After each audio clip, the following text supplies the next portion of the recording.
হে যুবক, তোমার একটু কি দিলে একটু কি টান দেয় না? তোমার ভিতরে কি মা বাবার একটু মহব্বত নাই? তোমাকে কি লালন পালন করে নাই? তোমাকে কি জন্মগ্রহণ করার পর পাহাড়ে জঙ্গলে নিয়ে রেখে দিয়ে আসছিল না?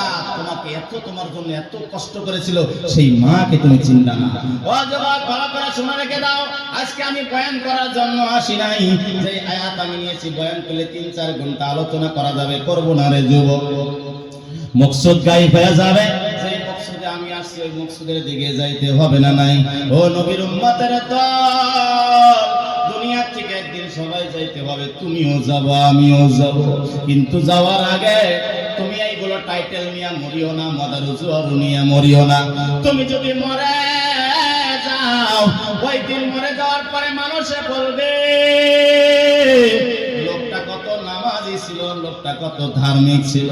এই যদি কথা বলে, এটাই হলো আসল সাক্ষী, এটাই হলো আসল সাক্ষী। ও নবীর উম্মতের দল, একদিন সবারই মরতে হবে, কেউ সাথে কেউ সাথে যাবে না। তোমার বন্ধু তোমার সাথে যাবে না, তোমার মা তোমার সাথে যাবে না, তোমার বাবাও তোমার সাথে যাবে না। তোমার একা একা কবরে ঘুমাইতে হবে রে যুবক, কবরে ঘুমাইতে হবে। ওই কবরে ঘুমানোর আগে আগে একটা বস্তু চিনা যাইতে হবে, একটা বস্তুওয়ালাদেরকে মোহাব্বত কইরা যাইতে হবে। কোন সুবহানাল্লাহ।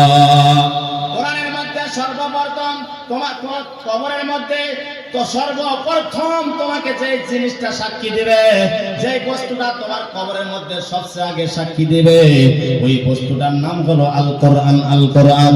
কেননা যখন মাইয়াতকে কবরে রাখা হবে, ইজা উজিয়াল মাইয়াতু ফি কবরিহি জা আল কোরআন ইনদা রাসিহি, ওই কোরআন দৌড়ায়া দৌড়ায়া আসবে রে যুবক, দৌড়ায়া দৌড়ায়া আসবে। ওই কোরআন দৌড়ায়া আসবে, মুনকির নকিরকে বলবে, ও মুনকির নকির প্রশ্ন করিও না, করিও না, করিও না। মুনকির নকির বলবে, তোমরা কে এসেছো, কে এসেছো, কেন আমরা প্রশ্ন করব না? বলে, আমরা কে এসেছি, তোমার আল্লাহকে জিজ্ঞাসা করো আমরা কে এসেছি। মুনকির নকির আল্লাহকে বলবে, ও আল্লাহ, কবরের মধ্যে কে যেন এসেছে, পাখির সুরতে আসছে, কে যেন বলে প্রশ্ন করিও না। বলে, কে এসেছে তোমরা জানো না? ওটা কেউ না, কেউ না, হাজা কালাম রব্বি, ওটা হলো আমি আল্লাহর কালাম। আমি আল্লাহর কালাম মানে আমি আল্লাহ, আমি আল্লাহ, আমি আল্লাহর কথা মানে আমি আল্লাহর কালাম। ওটা হলো কোরআনুল কারীম। কোন সুবহানাল্লাহ।